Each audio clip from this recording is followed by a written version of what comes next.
When the taxi stopped, 6 armed men surrounded them. The old driver adjusted his mirror and quietly said, "Ma'am, close your eyes." 30 years of Special Forces training was about to show. Welcome to Secret Stories.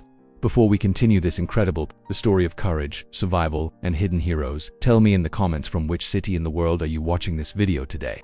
And if you believe stories like this need to be heard, hit that subscribe button and help us share these powerful narratives. We're growing every day, and I sincerely thank you for being part of our community. Frank Morrison had been driving taxis in Chicago for 23 years, and in all that time he had developed an instinct for reading people. Tonight, as he glanced at his passenger in the rearview mirror, every alarm bell in his head was ringing.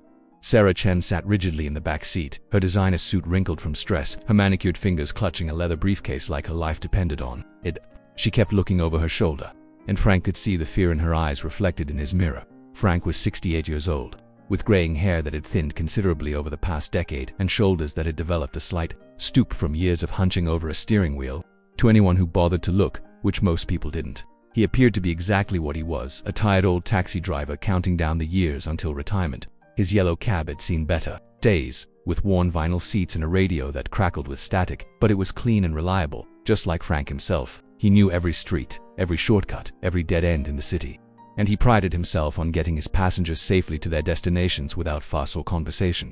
What his passengers didn't know, what nobody in Chicago knew, was that Frank Morrison had once been Staff Sergeant Franklin Morrison of the United States Army's elite Delta Force. For 15 years, from 1975 to 1990, he had operated in the shadows, conducting missions that never appeared in newspapers and rescuing hostages whose names were never released to the public. He had served in places that didn't officially exist on any map, fought battles that were never acknowledged by any government, and saved lives that were never counted in any official tally. Frank had joined the Army straight out of high school, in rural Wisconsin, the son of a factory worker and a schoolteacher who had raised him to believe in duty, honor, and protecting those who couldn't protect themselves. He had excelled in basic training, volunteered for the Rangers, and eventually been selected for the Army's most elite Special Operations Unit. For 15 years he had lived a life of constant danger and absolute secrecy, never knowing when he might be called upon to disappear into the night and emerge weeks later in some godforsaken corner of the world. The end had come suddenly, as it often did for operators like Frank. During a hostage rescue mission in Central America, his team had been ambushed by forces that seemed to know exactly where they would be and when they would arrive. 3 of his men had died in the firefight, and Frank himself had taken shrapnel in his left leg and lower back. The physical wounds had healed, but the knowledge that someone in the chain of command had leaked their mission details had destroyed his faith in the system he had served so faithfully. Frank had retired quietly, without fanfare or recognition, and had deliberately chosen the most anonymous life he could find. Driving a taxi in a big city meant dealing with hundreds of people who would forget him within minutes of leaving his cab. It was perfect camouflage for a man who wanted to disappear completely from his former life. For 23 years it had worked perfectly, until tonight. Sarah Chen was 35 years old, a senior financial analyst at Morrison Tech, one of Chicago's fastest-growing technology companies. She had discovered something in the company's books that she wished she had never seen, something that had turned her life upside down in the span of 48 hours. The numbers didn't add up, and when she had started digging deeper, she had uncovered a web of financial fraud that reached all the way to the top of the company. Her boss, Mark Davidson, the man she had once respected and trusted, was embezzling millions of dollars through fake vendor contracts and offshore accounts. Sarah had always been meticulous with numbers, a trait that had served her well throughout her career but was now threatening to destroy her life. She had discovered that Mark was using a series of shell companies to inflate the costs of routine services, pocketing the difference through a complex web of international bank transfers. The amounts were staggering, nearly $50 million. Over the past 3 years, money that should have gone toward employee benefits and research and development. When Sarah had first confronted Mark about the discrepancies, he had laughed it off, suggesting she had made a simple calculation error. But when she persisted, showing him the evidence she had compiled, his demeanor had changed completely. The friendly mentor had vanished, replaced by someone cold and dangerous. He had leaned across his desk, his voice dropping to a whisper, and told her that smart people knew when to mind their own business. Smart people lived longer, he had said, his eyes never leaving hers. That conversation had taken place on a Wednesday afternoon. By Friday evening, Sarah's apartment had been broken into, though nothing had been stolen. Her computer at work had been remotely accessed and several files had been deleted. Her personal email account had been hacked, and she had received a series of anonymous messages telling her to stop asking questions. The final message had contained a photograph of her mother's house in Portland, taken from across the street with a telephoto lens. Sarah had spent the weekend in a hotel, paying cash and using a fake name, while she tried to figure out what She had made copies of all the evidence and hidden them in various locations around the city. But she knew that Mark's reach extended far beyond Morrison Tech. He had connections in the mayor's office, the police department, and several federal agencies. Going to the authorities felt like walking into a trap. Her plan had been simple: retrieve the most damaging evidence from a safe deposit box she had rented under an assumed name, then take everything to the FBI field office in the morning. She had called for a taxi using a different fake name, planning to pick up the evidence and spend the night in another hotel before making her move. What she hadn't counted on was Mark's willingness to escalate the situation to violence. Frank had picked her up outside a downtown office building at 11:30 at night. She had seemed nervous but determined, giving him an address in Lincoln Park and asking him to take his time getting there. During the first 10 minutes of the ride, Frank had catalogued everything about his passenger without appearing to pay any attention to her at all. She was well-dressed but disheveled, clearly under stress but trying to maintain her composure. She kept checking her phone and looking over her shoulder. Classic signs of someone who believed they were being followed. The first call had come from Mark himself. Frank couldn't hear the conversation clearly, but he could see Sarah's face growing paler with each word. She kept saying no over and over again, her voice getting smaller and more frightened. When she finally hung up, her hands were shaking so badly she could barely hold the phone. Frank had offered to help, suggesting she could turn off the phone if someone was harassing her, but Sarah had just shaken her head and asked him to keep driving.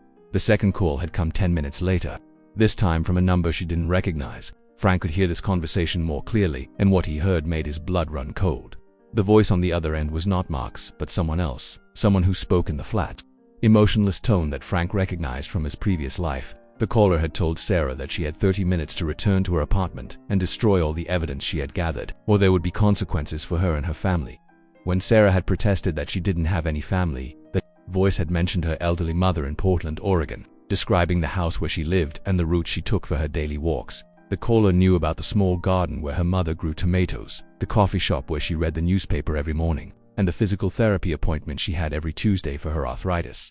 Sarah's face had gone white as she realized the extent of their surveillance.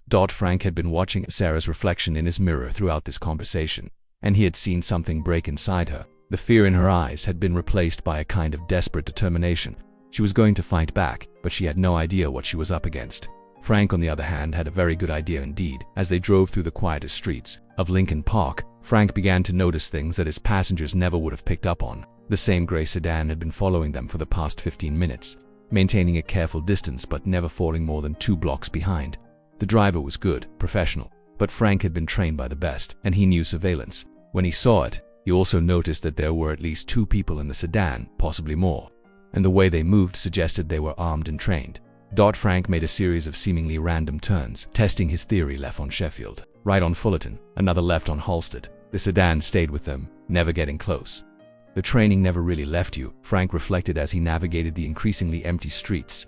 The ability to assess threats, to read body language, to spot surveillance, to plan 3 moves ahead of your enemy. These skills became as natural as breathing when you had practiced them for 15 years in life or death situations. Frank had hoped he would never need them again, but as he watched the sedan in his mirrors and listened to Sarah's increasingly panicked breathing, he realized that his past was about to collide with his present in a very dramatic way. Sarah was still clutching her briefcase, staring out the window at the darkened streets. She had grown up in suburban Denver, the daughter of 2 accountants, and the most dangerous thing that had ever happened to her was getting a speeding ticket. Had no experience with real violence, no understanding of what men like Mark Davidson were capable of when their freedom and fortune were threatened. She was brave, Frank could see that, but bravery without training was often just another way of getting killed.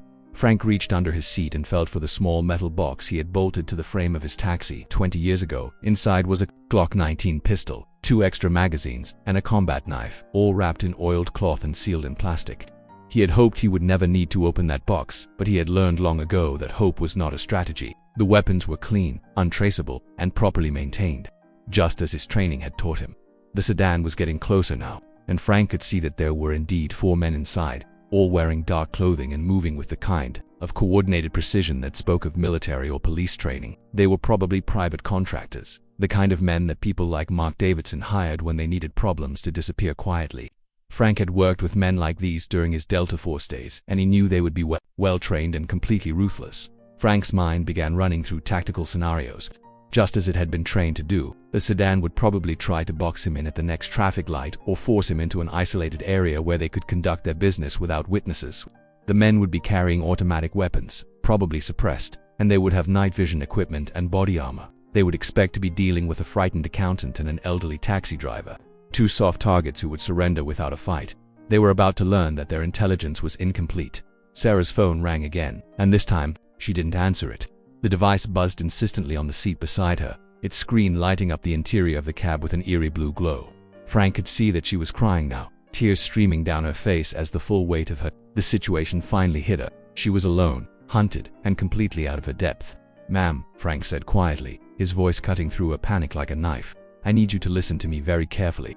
The men following us are not police officers, and they are not going to arrest you. Do you understand what I'm telling you?" Sarah looked up at him in the mirror, her eyes wide with terror. "What are you saying? How do you know they're following us?" Frank's voice remained calm and steady, the voice of a man who had delivered bad news to frighten people many times before. "I'm saying that your boss has hired professional killers to solve his problem, and you are his problem. These men are not going to give you a chance to testify or turn over evidence. They are going to kill you tonight and make it look like an accident or a random crime." The words hit Sarah like a physical blow, and she doubled over in her seat. Struggling to breathe, Frank watched her in the mirror, feeling a familiar mixture of sympathy and professional detachment. He had seen this reaction before, the moment when a civilian realized that their comfortable, predictable world had suddenly become a battlefield where the rules no longer applied. "But I can help you," Frank continued, his voice taking on a note of quiet authority that Sarah had never heard from a taxi driver before. "I need you to trust me, and I need you to do exactly what I tell you when I tell you to do it. Can you do that?" Sarah nodded weakly, unable to speak. Frank reached under his seat and retrieved the metal box, opening it with practiced movements and checking the action on his pistol. The familiar weight of the weapon in his hands brought back a flood of memories. Not all of them pleasant, but all of them useful. "Ma'am, what's your name?" Frank asked as he discreetly chambered around. "Sarah Chen," she whispered. "Sarah, my name is Frank Morrison. I used to be a soldier a long time ago. I've been in situations like this before, and I know how to get you out of it alive. But you need to stay calm and follow my instructions. Can you do that?" Sarah nodded again, this time with more conviction. There was something about Frank's voice, something about the way he moved and spoke, that inspired confidence even in the midst of her terror. She didn't understand how a taxi driver could know about surveillance and professional killers, but she was desperate enough to trust anyone who offered her hope. Frank turned onto a side street that led toward an industrial area near the lake, a maze of warehouses and loading docks that would be deserted at this time of night. It was the kind of place where gunshots might go unnoticed, where bodies could disappear into the dark water without a trace. It was also the kind of place where an experienced operator could use the terrain to his advantage. The sedan followed, as Frank had known it would. The driver was confident now, probably communicating with his team via radio, coordinating their attack. They would be expecting an easy kill, a terrified woman and an elderly man who would beg for their lives. Before dying quietly in the shadows, Frank pulled into the parking lot of an abandoned factory, the kind of building that had once employed thousands of people but now stood empty and rotting, a monument to the decline of American manufacturing. The lot was surrounded by a chain-link fence topped with razor wire, and there were only two ways in or out. To the casual observer, it looked like a perfect place for an ambush. To someone with Frank's training, it was a carefully chosen battlefield. The sedan pulled in behind them, its headlights sweeping across the broken asphalt and rusted machinery. Frank parked his taxi near a pile of concrete barriers that would provide cover, then turned to face Sarah directly for the first time since picking her up. She was shocked by what she saw. The tired, stooped taxi driver was gone, replaced by someone whose eyes held the cold calculation of a professional warrior. Frank's entire demeanor had changed, his movements becoming precise and economical, his voice taking on the tone of command that had once directed men into battle. "Sarah, in about 30 seconds, 6 armed men are going to surround this car and order us to get out. When I tell you to close your eyes, you close them and keep them closed no matter what you hear. When I tell you to move, you move fast and don't look back. Do you understand?" Sarah nodded, her fear now mixed with a strange sense of hope. She didn't know who Frank Morrison really was, but she was beginning to suspect that Mark Davidson had made a very serious mistake. The sedan's doors opened and 6 figures emerged into the darkness. They moved with military precision, spreading to surround Frank's taxi while maintaining clear fields of fire. They wore tactical gear and carried automatic weapons, and they approached with the confidence of men who had done this kind of work many times before. Frank watched them come, his mind automatically cataloging their weapons, their positioning, their probable tactics. The leader was a tall man with a shaved head and a military bearing, probably an ex-Marine or Army Ranger.